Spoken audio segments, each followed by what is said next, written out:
साल 2022 की बात है।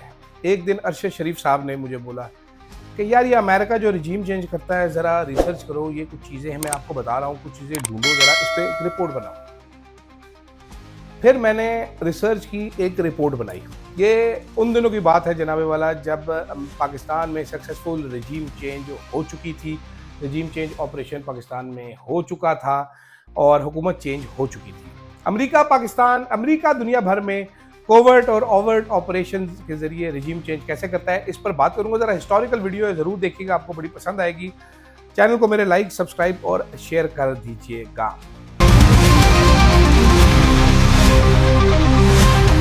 अस्सलाम वालेकुम जी, मैं हूं अदील राज, आप देख रहे हैं मेरा यूट्यूब चैनल। क्विक वीडियो होने वाली है, आपको एक हिस्ट्री बताता हूं रेफरेंसेस के साथ, किस किस ने कहां कहां बताया, क्या क्या राज खोले कि अमेरिका रिजीम चेंज कैसे करता है। रिजीम चेंज जो CIA का एक फेवरेट टूल रहा है कोवर्ट ऑपरेशंस के जरिए। जिस मुल्क में हुक्मरान पसंद नहीं आते, जहां पर इंटरेस्ट होता है किसी चीज का, तो बहुत अरसा पहले वहां पर प्लानिंग शुरू कर दी जाती है रिजीम चेंज की। फिर वहां पर दूसरे एक्टर्स खड़े किए जाते हैं, फिर उसके बाद उन एक्टर्स को लेकर आया जाता है और अपनी मर्जी के काम कराए जाते हैं। तेल चाहिए हो, मिनरल्स चाहिए हो, कोई और चीज चाहिए हो, सब गंदा काम किया जाता है। ये काम कैसे किए जाते हैं, क्यों किए जाते हैं, आपको मालूम है इस बारे में। पाकिस्तान में भी एक रिजीम चेंज हुआ था। अभी हम सुन रहे हैं कि मिनरल्स की बहुत बड़ी डील होने वाली है अमेरिका के साथ। डॉट्स आप खुद कनेक्ट करेंगे, मैं आपको सिर्फ हिस्टोरिकल इंफॉर्मेशन दूंगा रिजीम चेंज की। CIA का फेवरेट टूल रहा है भाईजान कि US रिजीम चेंज ऑपरेशंस। आपको बताता हूं 1940 से आगे आज तक। इसमें 1953 में ईरान में किया गया ऑपरेशन एजैक्स। ईरान से याद आया, इस टाइम पे वो पहलवी साहब जो हैं, जो शाह फिरौन के बेटे हैं, जो बाहर रहते हैं, इसराइल नवाज हैं, वो तैयार हैं अपना सेटअप लेके। वो कह रहे हैं जी मैं फुल रेडी हूं, तो मैं किसी भी टाइम पे आके हुकूमत ले सकता हूं। आयतुल्ला खामेनाई साइड पे हो जाए और हुकूमत मुझे दे दे। क्या ऐसा हो पाएगा, क्या ऐसा होगा, इस पर भी बात करेंगे, आगे जाके आपको समझ आ जाएगा। लेकिन ऑपरेशन एजैक्स से शुरू करते हैं। 1953 में किया गया ऑपरेशन एजैक्स। इसके प्राइम मिनिस्टर मुसद्दिक टारगेट थे। मैं बहुत डिटेल में नहीं जा रहा कैसे कैसे किया गया। वजह क्या थी?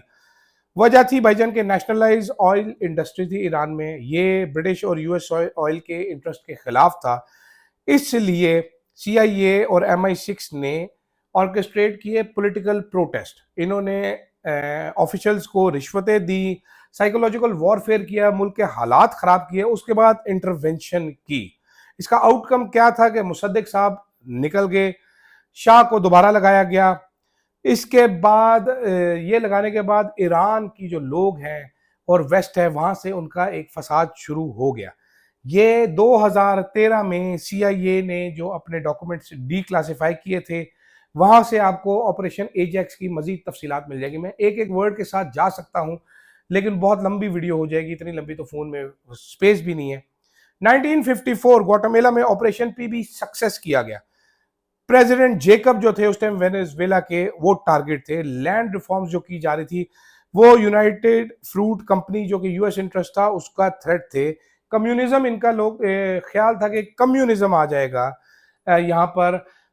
CIA ने बागियों का ग्रुप को ट्रेन करना शुरू किया, बागियों को ट्रेन किया, जिसके बाद एयर स्ट्राइक शुरू कर दी गई, वहां पर साइकोलॉजिकल वॉरफेयर शुरू कर दी। जैसे ईरान में आप देख रहे हैं एयर स्ट्राइक शुरू कर दी गई, और साथ साथ वो कह रहे हैं ईरान के लोग उठ खड़े हों, ये मौलवियों को हटा दें, ये कर दें, आपको सारे ऑपरेशन में जमा दिए। इसका सोर्स नेशनल सिक्योरिटी आर्काइव जो है, वहां से आपको मिल जाएगा। GWU की डीक्लासिफाइड डॉक्यूमेंट्स है। 1973 में चिली में प्रोजेक्ट फ्यूबिलेट किया गया। सोशलिस्ट प्रेसिडेंट साल्वाडोर थे, इनको हटाना था। US को लगता था कि भाईजान ये नेशनलाइजेशन इंडस्ट्रीज की कर रहा है और ये मार्क्सिस्ट है, ये हमारे किसी काम का नहीं, कैपिटलिस्ट नहीं है, इसको हटाना पड़ेगा।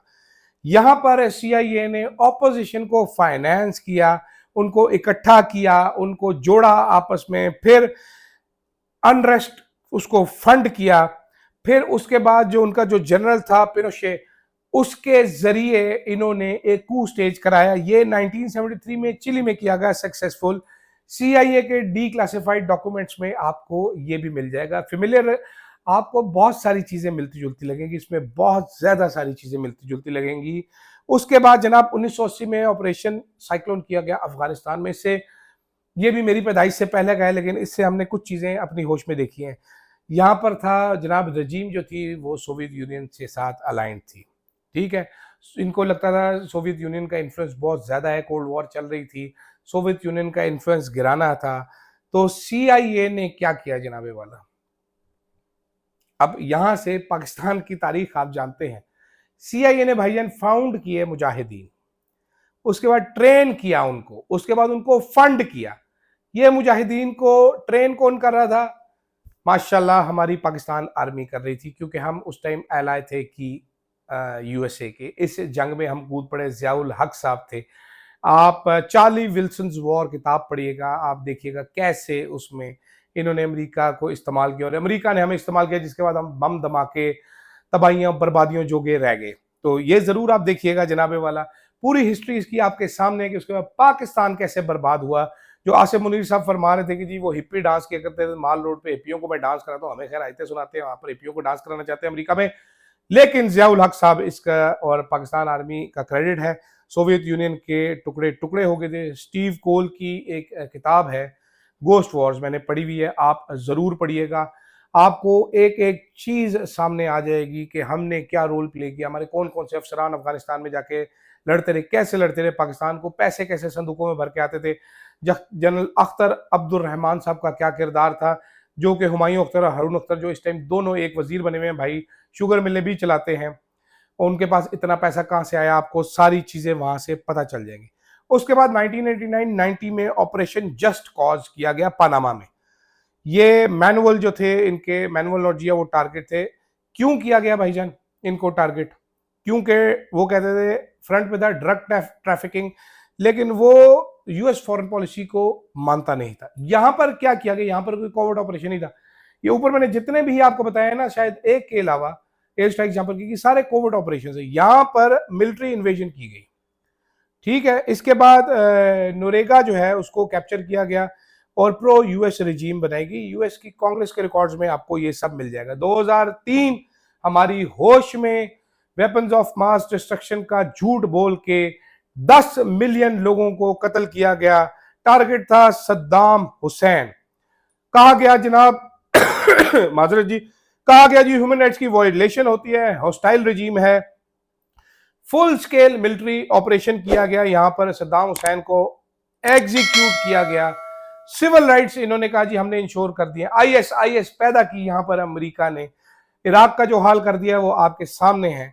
अंदर की रिपोर्ट है जनाबे वाला, झूठ था ये वेपन ऑफ मास डिस्ट्रक्शन का। Oil was the target.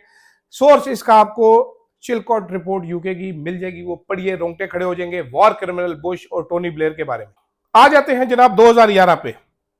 Libya, Muammar Gaddafi was the target. जगह क्या बताएगी जी, अरब स्प्रिंग आ गया जी, अरब के लोग जाग गए हैं। सोशल मीडिया का यहां पर इस्तेमाल किया गया था भाईजान।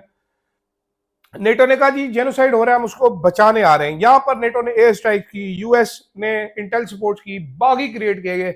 सोशल मीडिया, फेसबुक का इस्तेमाल किया गया प्रोटेस्ट करने के लिए, ठीक है, यहां पर लोगों के राय आमा बनाने के लिए। अरब स्प्रिंग का आगाज से वहां से जनाब कजाफी को मार दिया गया। उसके बाद सिविल वॉर और केओस आपने खुद देखा। ये UN और नेटो की रिपोर्ट्स हैं। 2018-19 में वेनेजुएला में निकोलस मोडुरो, क्या है बड़ा दिया जा रहा है, इसको किया गया। एक्यूजेशन थी जी election fraud, human rights abuse, oil politics थी मेन वजह इसकी। US ने ऑपोजिशन लीडर को बैक किया, सैंक्शंस लगाई। अच्छा, उसके बाद जनाब इकोनॉमिक कोलैप्स हो गया वहां पर, ये फेल हुआ। उसने इस्तीफा देने से इनकार कर दिया और उसकी इस्टेब्लिशमेंट ने उसका साथ दिया। पाकिस्तान की तरह इस्टेब्लिशमेंट ने वज़ीर आज़म को रिमूव करने में मदद नहीं की। इसके बाद जनाबे वाला हमने 2022 देखा, एक साइफर भेजा गया, इमरान खान खतरा है US के डिजाइन के लिए, इमरान खान को हटाएंगे तो ऑल विल बी वेल। फिर हमने देखा कैसे जनरल बाजवा ने इस्टेब्लिशमेंट को इस्तेमाल किया, अपोजिशन को रैली किया गया। उससे पहले आपने देखी बेशुमार US एम्बेसडर्स के साथ अपोजिशन वालों की मीटिंग, इवन तहरीक इंसाफ वालों की मीटिंग, जिसमें बड़े चीखे लोग, नूर आलम खान जैसे लोग बड़े चीखे। अरशद साहब ने इस पर भी प्रोग्राम किया कि मैं नहीं हूं ऐसा, मैं नहीं हूं वैसा, लेकिन बाद में सारे वैसे के वैसे एक ही थाली के चट्टे बट्टे निकले। अब खैर सारी चीजें हो गई। अब आप देखें US रिजीम कैसे हमारे सदके वारी जा रही है। हमारी चुम्मियां ले रही है। खबरें अब आ रही हैं जनाब, मिनरल्स की डील चाहिए, मिनरल्स तक एक्सेस चाहिए था, जिसमें इमरान खान मानता नहीं था और बीच में क्रिप्टो करेंसी का तड़का लगा दिया गया। इस टाइम 2025 है जब मैं वीडियो कर रहा हूं। ईरान जो है वो रिजीम चेंज नहीं चाह रहा, वो नहीं मान रही, अवाम नहीं मानती। अमेरिका अब इसराइल के जरिए रिजीम चेंज करवाना चाह रहा था, वहां से वो भी नहीं माने, इसराइल फेल हो रहा है, तो अब अमेरिका खुद इस जंग में कूदना चाहता है। रिजीम चेंज कामयाब कब होगी? रिजीम चेंज कामयाब तब होगी जब बूट्स ऑन द ग्राउंड होंगे। बूट्स ऑन द ग्राउंड किसके होंगे देखते हैं ये, लेकिन जो पहलवी साहब हैं, शाह ईरान का बेटा, वो तैयार बैठा है। वो कहता है मेरी सारी हुकूमत तैयार है, I am ready to rock and roll. तो लेट्स सी व्हाट हैपेंस। आप भी इंतजार कीजिए, मैं भी इंतजार करता हूं।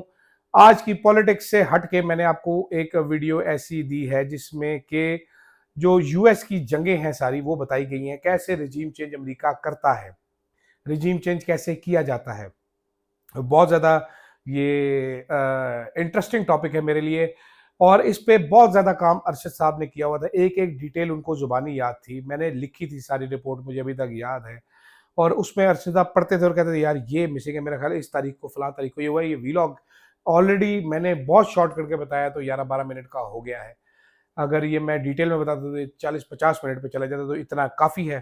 फिलहाल के लिए मुझे दीजिएगा इजाज़त। उम्मीद है आपको ये वीडियो पसंद आएगी। अगर आप चाहते हैं कि मैं ऐसी हिस्टोरिकल वीडियोस मजीद करूं, कमेंट्स में ज़रूर बताइएगा। अल्लाह हाफ़िज़।